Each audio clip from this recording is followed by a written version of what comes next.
अस्सलाम वालेकुम गाइस, मेरे चैनल का नाम है इट्स मार्केटिंग और आज हम पढ़ने वाले हैं marketing challenges in the 21st century. The marketing concept has changed dramatically over the last several decades, and recently the focus has increasingly moved to customers versus product and selling marketing globally and various technological issues that impact the market. In addition, Porter's five forces model of competition marketing is facing different challenges in the 21st century. To meet these before entering the business, Porter model can be used to analyze the environment both for new and existing business and can be used to overcome and meet the challenges. ये इसकी छोटी C diagram है। जैसे industry या company है, आसपास क्या है, थ्रेट ऑफ न्यू एंट्रेंट्स है, सप्लायर्स पावर है, थ्रेट ऑफ सब्सटीट्यूट्स है, बायर पावर है। ठीक है, इनको भी हम डिटेल से पढ़ते हैं अभी।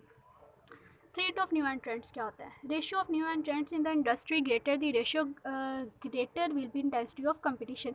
इसका मतलब ये है कि एक मार्केट के अंदर एक कंपनी जो बहुत सालों से प्रोडक्ट बना रही है और उसको सेल कर रही है, लेकिन अब उनका कंपेटिटर आ गया, यानी कि उन्हीं की तरह प्रोडक्ट बनाने वाली एक और कंपनी आ गई है। तो जाहिर है जो पहली कंपनी है उनको तो खतरा जो है वो बढ़ जाएगा, पता नहीं हमारी प्रोडक्ट जो पहले की तरह वो सेल होगी या नहीं होगी।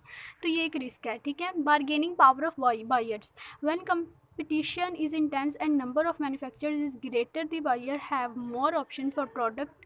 ठीक है, इसका मतलब ये है कि कस्टमर के साथ पहले तो एक ऑप्शन था ना कि एक मार्केट में एक ही कंपनी जो है वो उसको डिलीवर कर रही थी, बेच रही थी। अब एक और कंपनी आ गई है जो वही प्रोडक्ट बना रही है। अब जो खरीदने वाला यानी कंज्यूमर है, यानी जो कस्टमर है, उसके पास जो ऑप्शंस आ गए हैं कि वो एक से नहीं खरीदेगा तो वो दूसरे से खरीद सकता है, कि जहाँ पर उसको लगे कि मेरे लिए अफोर्डेबल है या उसको उसकी जो है प्रोडक्ट अच्छी लगती है तो वहाँ से वो खरीद लेता है। ठीक है, मोर ऑप्शंस आ जाते हैं। ठीक है, threat of substitutes obvious from the term greater the threat of new entrants will result in greater higher competition। इसका मतलब ये है कि ऑब्वियस सी बात है, खतरा तो बढ़ ही जाना है जब एक कंपनी का दूसरा कंपेटिटर आ जाता है एक मार्केट के अंदर।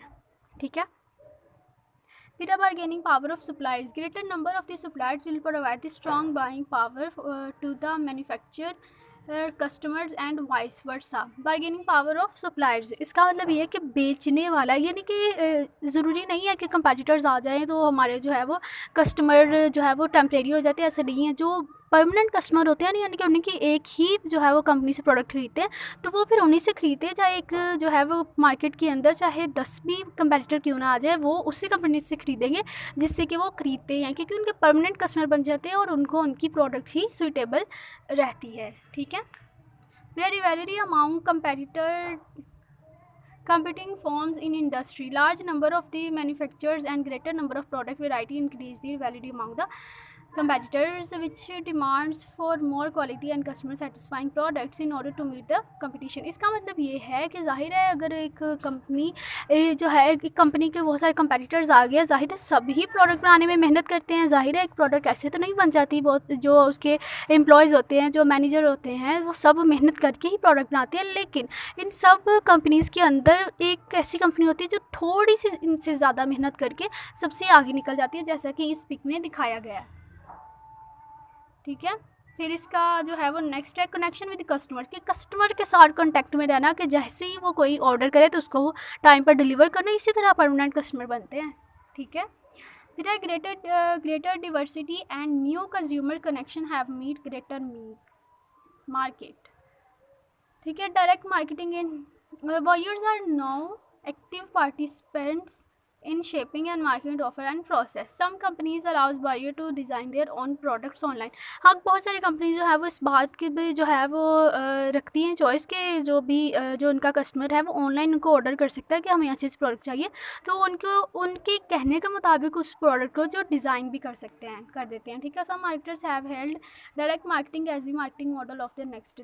ठीक है, connection with the marketing partner, जाहिर है अगर एक कंपनी है वो पार्टनरशिप बनाएगी, यानी दो लोगों ने बनाई हैं, दो उसके ओनर्स हैं, तो जाहिर है अगर वो कोई प्रोडक्ट बनाएंगे तो दूसरे पार्टनर के साथ भी कॉन्टैक्ट में रहेंगे, उनसे डिस्कस करेंगे कि हम ये करने वाले हैं, और जाहिर है उसका पार्टनर उसको पता होना चाहिए कि कंपनी के अंदर मेरी कंपनी के अंदर क्या क्या हो रहा है। ठीक है, ये एक छोटी सी डायग्राम है। फिर ये है global connection, geographical and cultural differential। Today, almost every company, large or small, is touched. Firms are challenged in international competitors in their once safe demands market, and companies are not only exported but buying competitors. ठीक है, the new connected world of marketing. Customer, ठीक है, use targeted media, integrate communication, use technologies to provide connection, view suppliers and distribution as partners, not advertise, delivery superior value. उम्मीद करती हूँ आप लोगों को मेरी ये वीडियो बहुत पसंद आई होगी। इस वीडियो को लाइक, कमेंट, शेयर और सब्सक्राइब करना मत भूलिएगा।